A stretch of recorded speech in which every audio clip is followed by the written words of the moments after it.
Cuando me propuso José Luis el participar justamente con esta ponencia sobre el arte contemporáneo y el pensamiento cristiano, pues simplemente pensé, pues no tengo que prepararme nada, porque como es como hablar sobre mi vida misma, pues tampoco tengo que preparar demasiada cosa. Pero cuando estos días he estado aquí con ustedes y hemos estado escuchando a los otros ponentes, pues me ha empezado a entrar una especie, no lo digo ya de nervios, pero una especie de inquietud por, no eran nervios, de inquietud por intentar transmitir algo que realmente me interese transmitir y crea importante que se debe transmitir en relación a este tema. Entonces,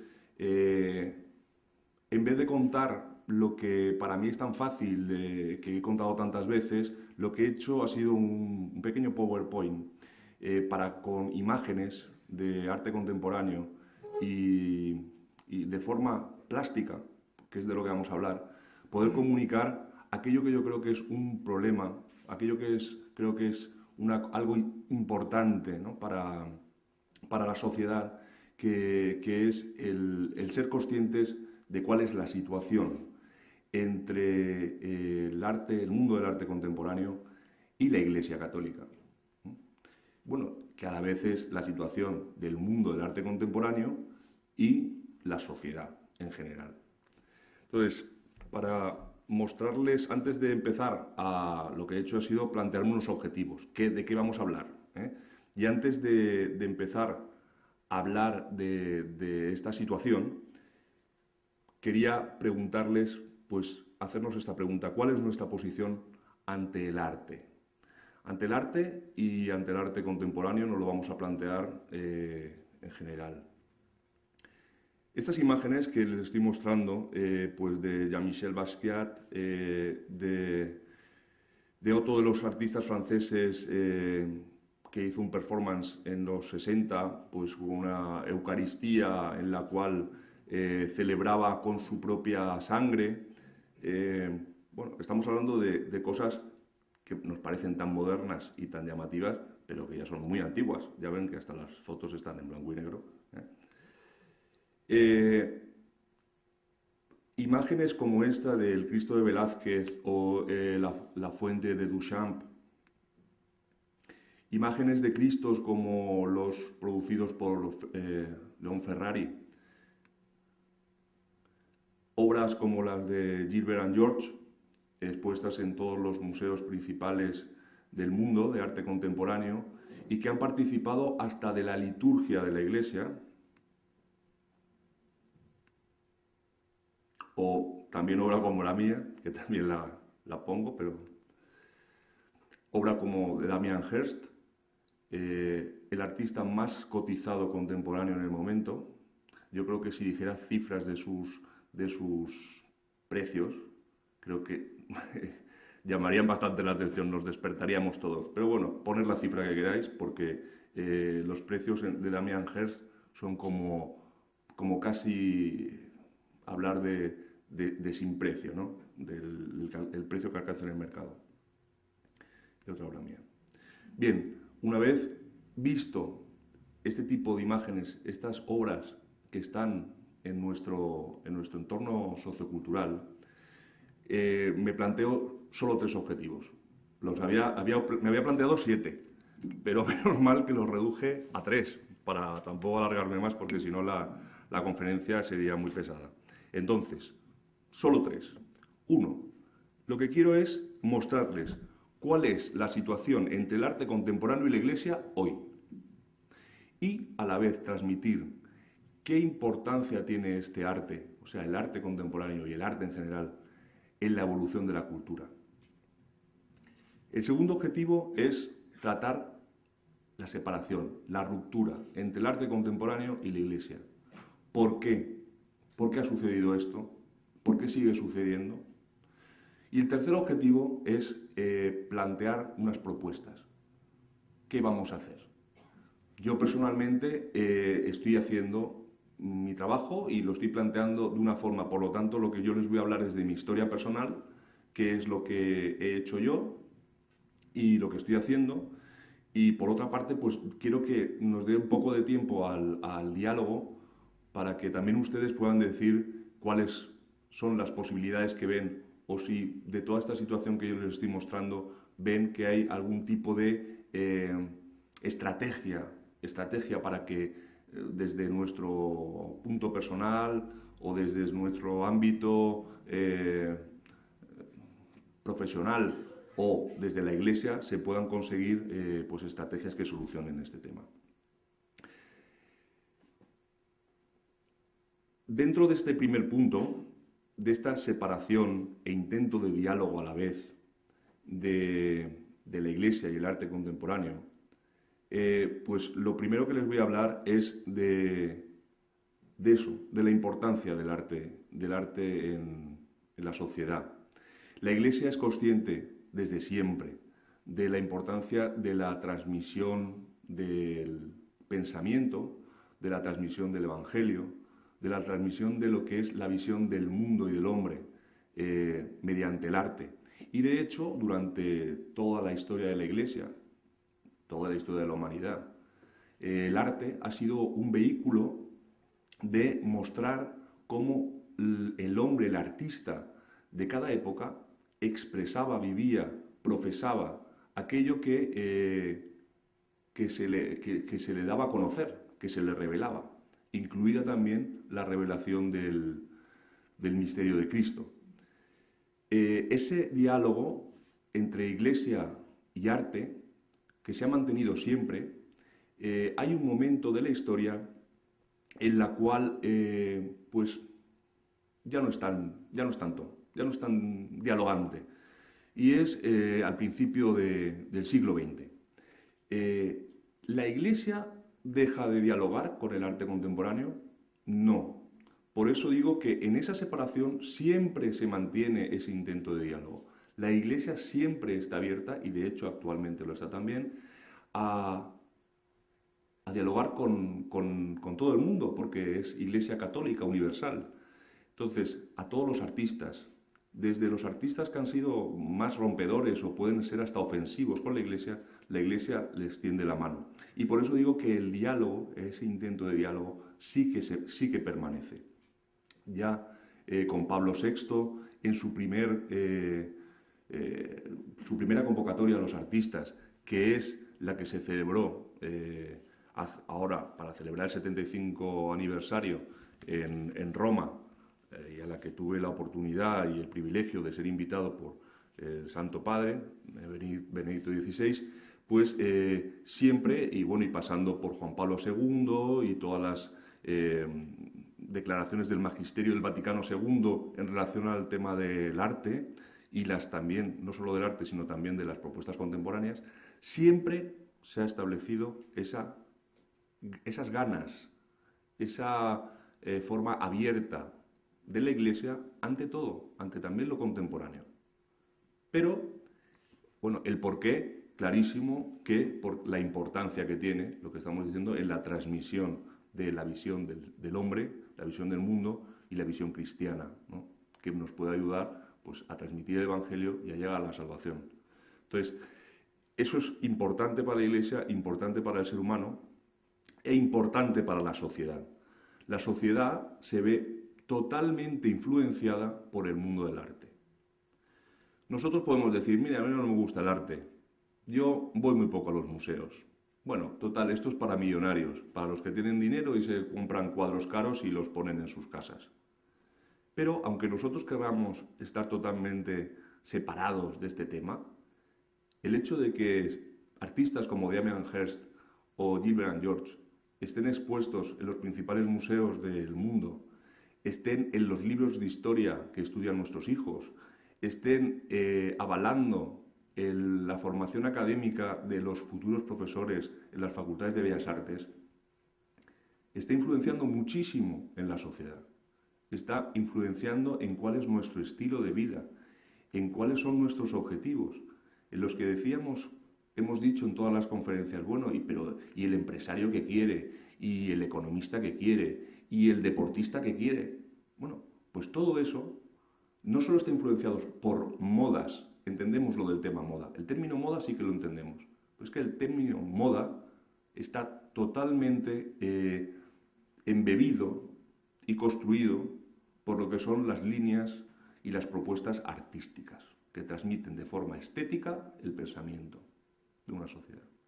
Por lo tanto, es muy importante que haya existido un arte minimalista, hace que todos nosotros valoremos una casa de estilo minimalista y nos guste vivir en un hábitat minimalista y nos guste tener hasta un sentido estético en la moda o en nuestra forma de comer o en nuestra forma de compartir nuestro hábitat. ¿Por qué? Porque ha habido un estilo. Los estilos artísticos como el punk, como, artísticos, tribus urbanas. Los estilos de las tribus urbanas están fundamentados en estéticas. Punk, pues está fundamentado en el expresionismo abstracto o en el arte fauvista. Hay una relación social importantísima. Esto es lo que quiero dejar claro como primer punto, que era lo que pretendía. Y que eso es lo que nos hace que nosotros nos preocupemos de lo que vamos a tratar. ¿Qué es esto? La ruptura. ¿Por qué sucede la ruptura de la que yo hablo? Bueno, y luego si no, me la podéis debatir, ¿no? Decir, bueno, pues no es verdad, si esto no es así. Bueno, yo creo que sí que lo es y por eso lo voy a exponer. Creo que esta ruptura entre el arte contemporáneo y la Iglesia Católica está basada en dos puntos esenciales. Uno, el desconocimiento, el sentido de escepticismo de la sociedad, de la Iglesia, ante las propuestas contemporáneas. Bueno, pero esto es arte, ¿esto qué es? Esto son cosas raras. ¿Bien? Pero es que las cosas raras ya llevan 100 años haciéndose y las cosas raras llevan influyendo en la sociedad 100 años, más de 100 años. Bien, entonces esto, una de las cosas. Y la otra cosa que quiero tratar, porque esto es un tema que para mí ya no solo se trata de un desconocimiento generalizado, es un desconocimiento de la propia Iglesia, de los propios católicos, de los propios investigadores y especialistas en estos temas de arte sacro, arte litúrgico, de patrimonio, que es la falsedad histórica sobre lo religioso contemporáneo. De repente, las propuestas de arte contemporáneo han planteado una religiosidad que no era tal. Y vamos a ver qué es lo que ha provocado todo eso. ¿Qué es arte? Y no digo el arte, digo, ¿qué es arte? Bien, principalmente yo quiero mostrar, porque supongo que todos, o aquí mucha gente, no hará falta que explique qué diferencia entre arte conceptual y los artes figurativos, pero para mí es muy importante partir de esta base, porque si no, no vamos a entender nada. Hay que entender que cuando nosotros hemos conocido el arte como un arte figurativo, como ese arte que nos parecía bonito porque estaba copiando la realidad y eso veíamos que tenía mucho mérito porque había una factura artística, había una capacidad de pintar el paisaje, de pintar a las personas con mucho realismo y eso es lo que hemos valorado y seguimos valorando, por supuesto que tiene su valor, en la actualidad. El arte tiene diferencias. Puede ser ¿qué debemos considerar arte? Yo intento hacer como una distinción, yo creo que esencial, de lo que es arte, de lo que es artesanía y de lo que es diseño. Y esto va a ser muy importante que lo entendamos. La artesanía es aquella que nos está dando el valor a la capacidad de realización de ese objeto que nosotros apreciamos y vemos tan bello. Esa artesanía forma parte también de la obra de arte, esa capacidad de hacer, esa capacidad de pintar, esa capacidad de esculpir, esa capacidad de bailar, esa capacidad de hacer las cosas, o de hacer una cesta de mimbre. Esa capacidad de producción es lo que entendemos que podemos llamar artesanía, pero que tenemos que diferenciar de arte. ¿Por qué tenemos que diferenciar de arte? Porque cuando lleguemos a ese arte en el cual nosotros no vemos ese esfuerzo en producir, ese esfuerzo en hacer la virguería manual, ese esfuerzo en tener la técnica pictórica, ese esfuerzo en tener la técnica de producción, vamos a creer que eso es un arte menor o que eso es un arte que debemos despreciar. Arte contemporáneo. Y no es así. El arte contemporáneo nos está mostrando aquello que está en la esencia de todo arte. Nosotros no podemos valorar ni un Monet, por mucho que el impresionismo sí que lo entendamos, ni un buen vino, ni un buen jarrón de la dinastía Ming, si no contextualizamos ese objeto, si no entendemos que ese objeto tiene una relación con un contenido, con una expresión plástica de un artista concreto, con una creatividad, con un concepto, al fin y al cabo, que nosotros ponemos al objeto y que hace que el objeto tenga un valor artístico y vaya más de un valor artesanal.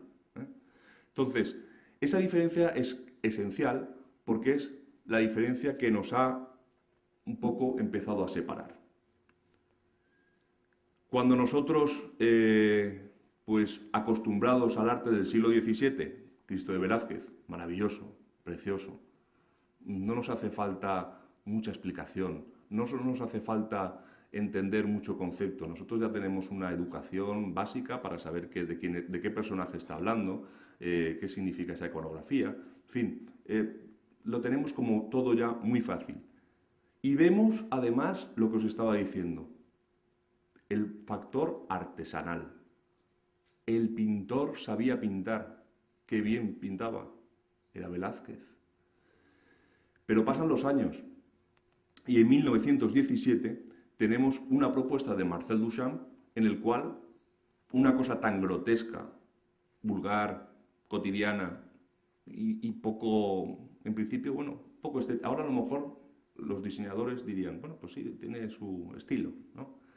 Pero como es la Fontana de Duchamp, pues se presenta como obra de arte. Y aquí vamos a ser sinceros. Muchos de ustedes, muchas personas de la sociedad ya dicen, pero esto que no me digan que es arte. Eso lo dice la sociedad en general. Y, por supuesto, la Iglesia, en aquel momento, no se siente para nada identificada, ni tiene gente que le represente en esta situación. O sea que ante eso haya dicho algo o haya entendido que eso era una propuesta seria. No, esto es una locura. ¿Cómo algo que ya está hecho, algo que ni siquiera ha hecho el artista, algo que es una cosa de producción en serie, de repente alguien lo expone con otro sentido, con otro contexto, con otra fuerza? Tanta fuerza que genera una revulsión del arte contemporáneo y que pocos años después, en los años 60, Andy Warhol, este ya lo conocemos bastante más y está más aceptado por la sociedad, dice, sí señores, es que no tenemos que valorar solo el arte de los más elitistas, ¿no? De los grandes maestros. Es que hay mucho arte en las cosas cotidianas, en el diseño cotidiano. Hay un arte en los cómics. Es que podíamos llamar a ese arte el arte popular, el arte del pueblo, el pop art. Y es cuando Warhol consigue que ese arte que era como despreciado, que era como aún malentendido y que ya Duchamp había propuesto, en la cual el concepto de arte se ampliaba, sea más o menos aceptado por la sociedad. Pero, como les decía en el principio, es un pop, es un arte pop que no llegó a ser tot pop, o sea, no llegó a ser realmente totalmente aceptado por la sociedad. Hablaba solo de esa unión entre diseño, arte. Y por eso también la separación. Cuando el arte tiene un sentido pues, para la producción, para la venta, estamos hablando de un diseño, estamos hablando de una utilidad del arte que no se queda tanto en la expresión plástica del autor para transmitir de una forma única, de una forma personal, de una forma estética, un concepto de su visión del mundo, sino que está hablando más de un diálogo con el mercado, un diálogo para el mercado, un diálogo para la sociedad y sobre todo para entrar en el mundo de las ventas. El siguiente tema es la confusión, que la historia, que los mismos artistas en la historia nos provoca. Y provoca, y aquí sí que digo, no solo a la sociedad, sino especialmente en lo relacionado con lo religioso, lo relacionado con la Iglesia Católica, evidentemente, porque es religioso. Pues la confusión la voy a basar en 3 referentes históricos, que son Kandinsky, Rothko y Joseph Beuys. Vasily Kandinsky, estamos hablando de hace muchos años, de hace 100 años, en 1910, pinta el primer cuadro abstracto. Kandinsky plantea la abstracción de la figura, plantea la abstracción de ese arte que hasta ahora se había hecho a un grado casi cromático y lineal, sin ceñirse a ninguna figura ni al dibujo. Y Kandinsky, desde ese momento, plantea que su obra puede ir más allá de narrar una historia, puede ir más allá de la representación de un paisaje, de una escena, y que, por lo tanto, trasciende, y aquí viene la palabrita, trasciende a lo que es el arte como lo entendíamos. Bien, Kandinsky escribe un libro que es referente, o sea, cada vez que alguien dice, vamos a estudiarlo el tema religioso, lo espiritual en el arte. Bien, lo primero que hacen es decirte, de lo espiritual en el arte, la obra de Kandinsky. Y y así se estudian todas las facultades, y así se estudian los libros de historia del arte, y así se equivocan, y así nos transmiten la primera falsedad, la primera mentira en la historia del arte contemporáneo. Nos venden la religiosidad como sentimientos.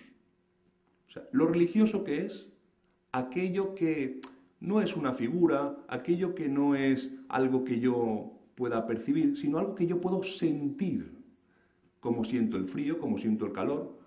Por lo tanto, esa espiritualidad no me habla de una religiosidad que está entroncada o que está relacionada, religada a un misterio trascendente que es Dios, el Dios que sea, o los dioses que sean, pero un misterio religioso.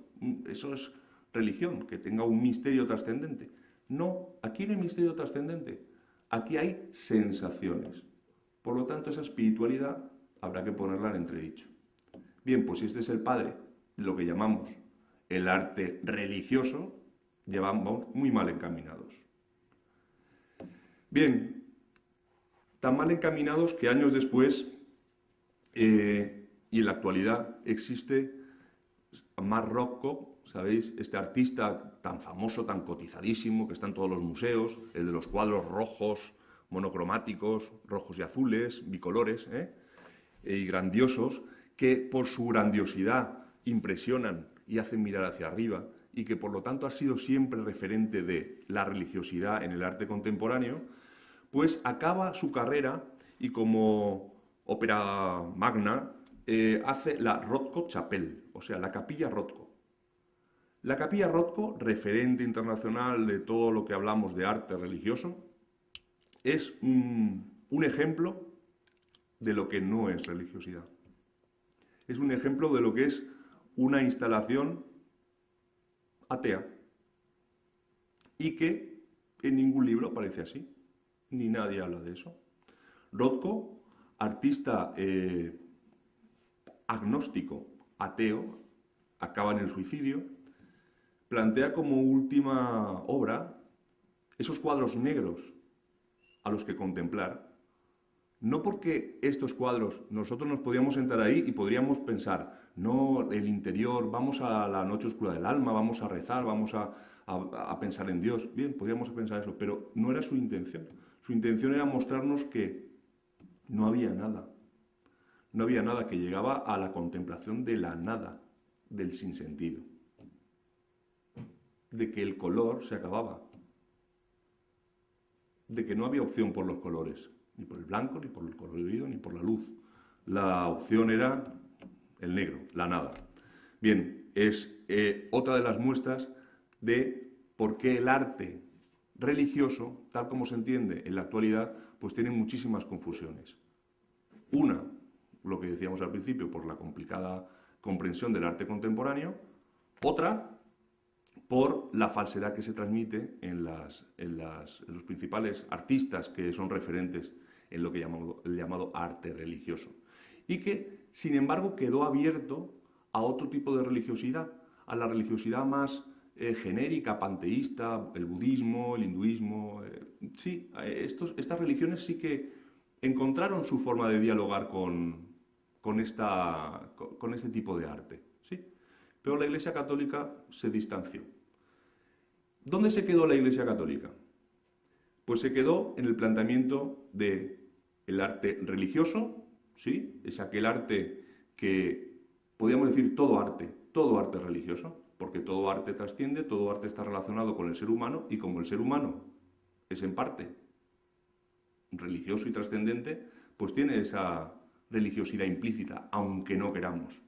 Todo ser humano es religioso, aunque no quiera. ¿Por qué? Porque nosotros vemos en él al Hijo de Dios y vemos en él al ser que va a llegar a ser en plenitud con Dios.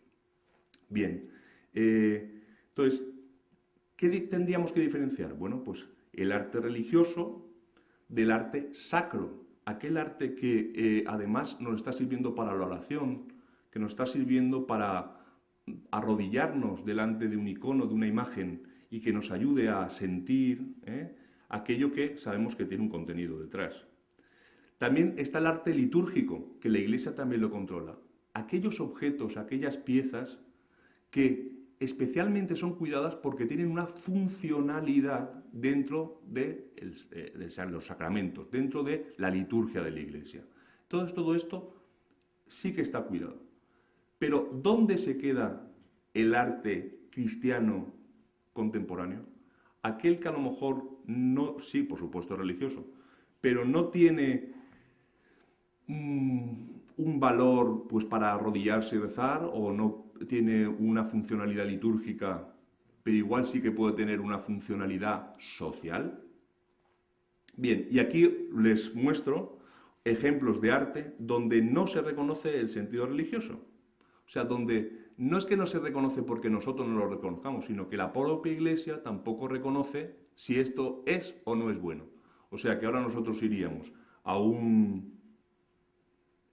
a una catedral, iríamos a ver al cabildo de la catedral, le preguntaríamos, ¿a usted qué le parece? Esta obra es una obra de unos artistas internacionalmente conocidos, de los más cotizados, expuestos en todos los museos, referentes en la historia del arte. Y bueno, pues les tengo que decir, yo, por respeto a ustedes, por respeto al señor arzobispo, por respeto también a que igual había personas más pequeñas o había niños en la conferencia, no puedo poner las obras de arte que tengo para referenciar. O sea, no puedo ponerlas. No puedo ponerlas porque serían tan escandalosas que tendríamos un problema. O sea, yo me avergüenzo de poner esas obras. Entonces, les pongo estas, y esta que les estoy poniendo, si se fijan, ya tiene bastante tema. Pues estas obras de Gilbert and George, que tratan pues temas muy escabrosos y escatológicos en el sentido más repugnante de la palabra, no en el sentido de la escatología teológica, ¿no? Sino pues utilizar excrementos encima de un cáliz, por ejemplo.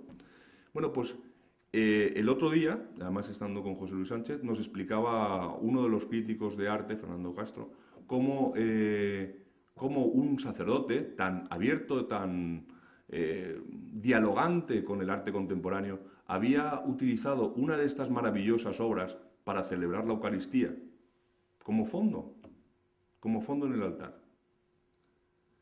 Es una muestra de ver lo perdidos que estamos. O sea, pero a ver, este señor no tenía a nadie, a ningún amigo, no tenía algo con un poquito de sensibilidad de arte contemporáneo para decirles, por favor, no hagas esto. No hagas esto, es una barbaridad. Bien, bueno, esta es otra de Gilbert George con una canasta de fútbol. Aquí lo muestro, ¿verdad? Se llama de baloncesto. Se llama canasta de baloncesto. Ya veis aquí que es un poco como para jugar con Dios y tirarle las pelotas. Es un poco el discurso. El comentado Ferrari, bueno, pues que sus obras pues desde poner a pájaros reales haciendo sus necesidades y dejando sus excrementos en una fotografía del juicio final, a Cristo pues crucificado pues en estos aviones de guerra, o Gilbert George nuevamente pues planteando si fue Jesús heterosexual o no. Bien, son una serie de obras que crean una confusión tremenda en la sociedad, pero sobre todo crean una confusión tremenda en la Iglesia, en el sector de la Iglesia, porque no sabe qué hacer ante eso. Por otra parte, y aquí les hablo ya de mi historia personal para finalizar, otro artista de los años 50-60, Joseph Beuys, un artista alemán del movimiento Fluxus, pues de los más, digamos, alternativos y escandalosos de la época. En el Fluxus americano podíamos contar a Yoko Ono, la mujer de John Lennon, que pues hacía también cosas muy raras, como ataúdes con árboles o piezas todas partidas por la mitad, en fin. Bueno, pero este señor, Joseph Beuys, va evolucionando en ese movimiento Fluxus y llega a establecer una propuesta basada en una experiencia personal, una experiencia cristiana, religiosa personal, vivida en unos ejercicios en Manresa, haciendo los ejercicios ignacianos. Entonces, este señor, que parece un loco y que, bueno, que hacía estas cosas, como lo ven aquí, ¿no? Estos performance y estaba siempre pues con su gorrito de fieltro y igual hablaba una liebre muerta y esas cosas que socialmente tampoco se entienden nada, pues tenía que haber sido escuchado un poquito más justamente por la Iglesia y a lo mejor por nosotros mismos. ¿Por qué? Porque estaba utilizando una plástica, una estética, unos recursos muy contemporáneos para transmitir una visión cristológica profunda. Sí que hay un sacerdote vivo todavía, que no lo he conocido, pero me encantaría conocer, llamado Friedrich Meneques, un jesuita, que fue además director del Museo de Colonia, que sí que se dio cuenta y todo lo que hay escrito en referencia a esto son diálogos, entrevistas entre el sacerdote católico y Joseph Beuys. Nada de esto, nada de esta importancia del fundamento cristiano, teológico, católico en la obra de Joseph Beuys, uno de los artistas más importantes del arte contemporáneo, nada de esto se recoge en los libros de historia del arte. Nada de esto se trata en las facultades de Bellas Artes. No, es tabú. Con esto les cuento, y ya para finalizar, pues que ante esto, un poco mi historia personal, pues como bueno, el currículum era un currículum antiguo, pero no lo suficientemente antiguo para decir que, bueno, realmente yo empiezo mi primera exposición es con 13 años. Yo estaba en el colegio y mi madre, aquí presente, decía, bueno, cuando acabes ya las Bellas Artes y ya expondrás cuando acabes Bellas Artes, no cuando siendo un niño. Y yo que iba al estudio de un pintor los fines de semana y me formaba allí, aparte de lo que dibujaba siempre en el colegio, Cogí mis cuadros y me los llevé a una galería. Y me los seleccionaron y los expusieron. Desde entonces, yo no he dejado de estar vinculado al mundo del arte y, por supuesto, como católico. Desde entonces he hecho esta labor, pero me doy cuenta de este problema hace aproximadamente 13 o 14 años. ¿Cuándo? Yo empiezo a plantearme una obra que transmita esa visión del ser humano y del mundo desde la contemporaneidad. Y en el 99 hago una exposición en Londres que se llama, bueno, sobre la trascendencia, sobre la persona y el mundo. Y, bueno, creo que he descubierto algo. Digo, mira, yo tengo que trabajar por aquí, porque con lo que estoy haciendo, estoy siendo un artista contemporáneo, pero estoy mostrando al estilo Rothko, o sea, con la estética, la plástica informalista, estoy mostrando cómo el ser humano es algo más que materia, es también intelecto y es trascendencia. Y tiene esa triple dimensión humana. A partir de ahí, tengo la gran oportunidad de hacer la exposición en el año 2000 para el jubileo, en Roma, promocionado por la Santa Sede. Y yo ahí es cuando creo que va a cambiar todo. Yo digo, bueno, pues ahora aquí, si expongo en Roma, va a venir el Monseñor Pitao, era en aquel momento. Bueno, está todo el mundo aquí, está la Iglesia presente aquí. Pupar, el cardenal Pupar era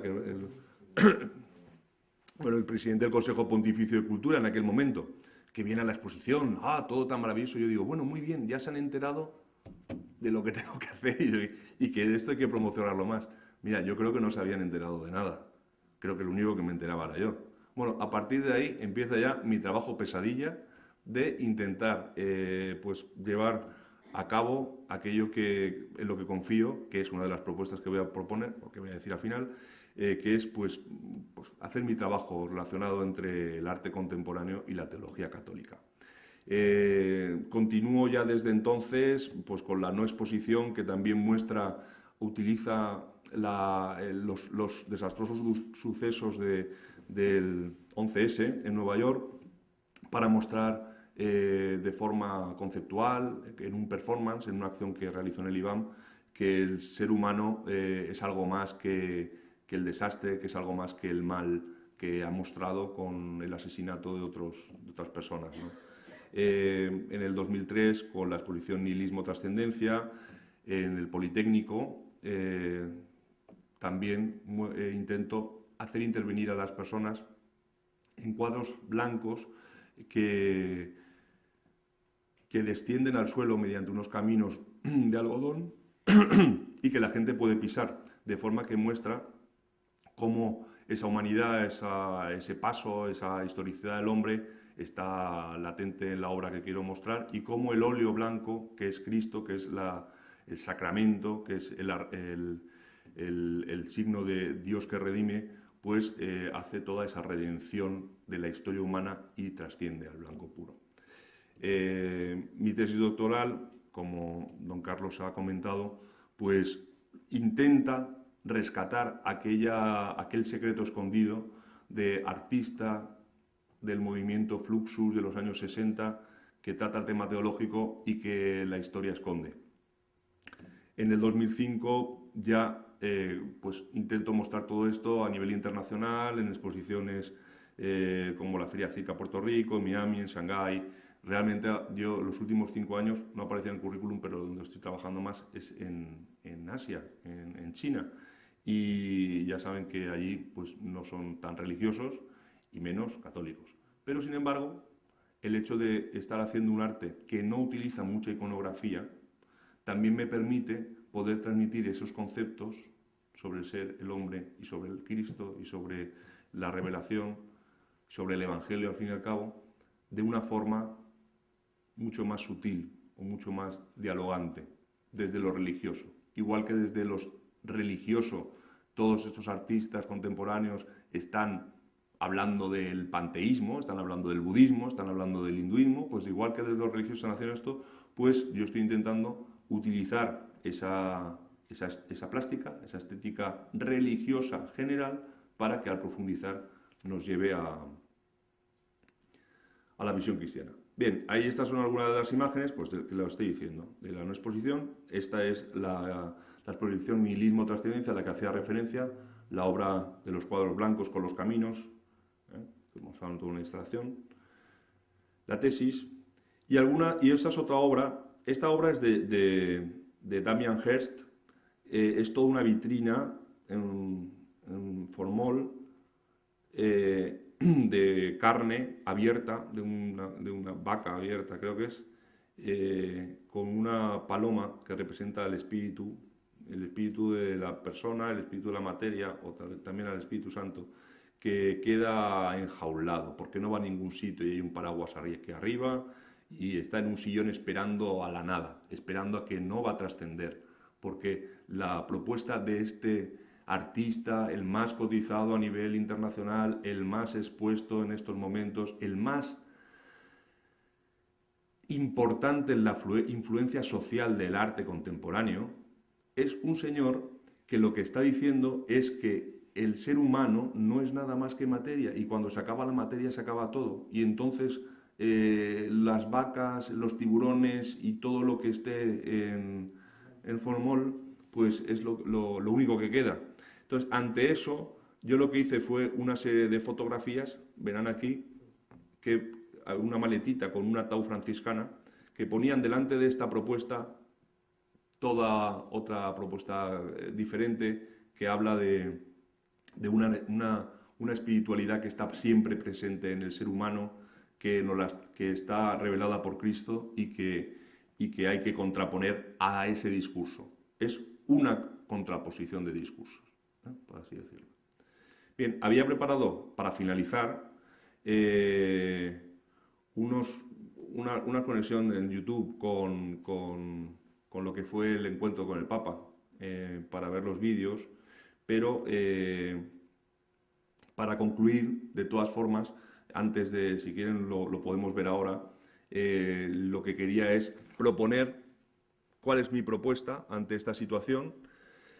La propuesta es lo que yo creo que se debería hacer, la creación de comisiones que busquen criterios, que comprendan esto que está sucediendo, que ha sucedido desde hace 100 años en el mundo del arte contemporáneo, que está afectando a la sociedad y que que hay que ver con qué criterio yo digo esto está bien, esto está mal, esto realmente es contrario a nuestro pensamiento o está a favor. Hay que saberlo, porque si no, en catedrales, en iglesias, y hasta en la misma colección del Vaticano pueden estar acogiendo obras que, muy bien, a todos los artistas hay que acogerlos, pero por lo menos sé consciente de que su discurso es contrario al pensamiento cristiano. Acógelo y exponlo, pero sé consciente de cuál es la verdad. Sí, la Catedral de Burgos, ha habido exposiciones, además, bueno, José Luis lo sabe, de muchos artistas, pues que sí, que efectivamente a todo el mundo le gusta estar bien vinculado a la iglesia, y sobre todo si le dan una sala de exposiciones maravillosa, cualquier artista va a ir. Bueno, al encuentro con el Santo Padre vino Bill Viola, uno de los maravillosos videoartistas, un gran videoartista, pero que habla del Papa como un pederasta y que está totalmente en contra de la iglesia. Bueno, pero allí estaba porque le encanta acercarse a lo que ellos pueden ver también como un poder institucional. Me parece fenomenal y tenemos que hacer ese diálogo, pero ser conscientes de con quién estamos hablando, no ir como tontos. Entonces, mis propuestas son estas, y ahora, si no, trataremos a ver si a ustedes se les ocurren algunas más o estrategias milagrosas, pero sería sobre todo eso, creación de comisiones, si pudiera ser esta por la que he luchado yo ya tanto en el Consejo Pontificio de Cultura, imposible de conseguir, y ahora sí que eso se lo digo especialmente a don Carlos, que es el que puede, imposible de conseguir que se cree. Por supuesto, promover las líneas de investigación en relación a lo teológico y al arte. Eso también puedo aprovechar para decírselo al director del departamento de teología de mi departamento, que es justamente don José Luis Sánchez. Y bueno, la creación o la colaboración con facultades de Bellas Artes, ¿no? Desde la misma iglesia. Bellas Artes no tiene por qué ser una una facultad tabú o una disciplina tabú para la Iglesia, aunque el arte contemporáneo parezca que esté totalmente separado. La otra propuesta es mi trabajo personal. A nivel personal, yo llego a un momento que no le puedo exigir nada a nadie, ni a la Iglesia, ni a la sociedad, ni a nada, pero sí me puedo exigir a mí mismo. Entonces, yo seguir trabajando, seguir investigando y seguir haciendo. Y luego a ustedes, pues pedir la implicación, y creo que es algo que tenemos que hacer todos, pedir la implicación personal. A todo hombre, a toda mujer, a todas las personas, porque al final todos tenemos que ser conscientes de las cosas y buscar la verdad. Hablamos de la búsqueda de verdad, hablamos de la búsqueda de saber quién es el ser humano, quién es el hombre, quiénes somos nosotros mismos. Bien, pues si encontramos esa verdad, encontraremos la verdadera belleza, encontraremos la verdadera bondad y encontraremos el verdadero arte. Y con esto, pues nada, concluyo. Muchas gracias.